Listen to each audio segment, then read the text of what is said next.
एक शदीद रद्द-ए-अमल था कि आप ब्लेम कर रहे हैं इमरान खान की हुकूमत को, आप ब्लेम करते हैं जनाब शौकत तरीन को, तो कम से कम ये बताएं कि आपने जो है वो क्या किया है। आपकी भी तो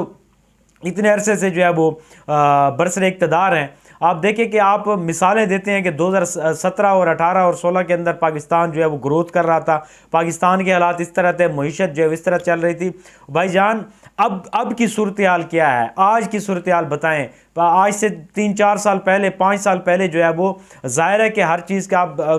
जो गरीब आदमी रोटी लेने जाता है तो उस वक्त जो रोटी की कीमत थी तो बंदा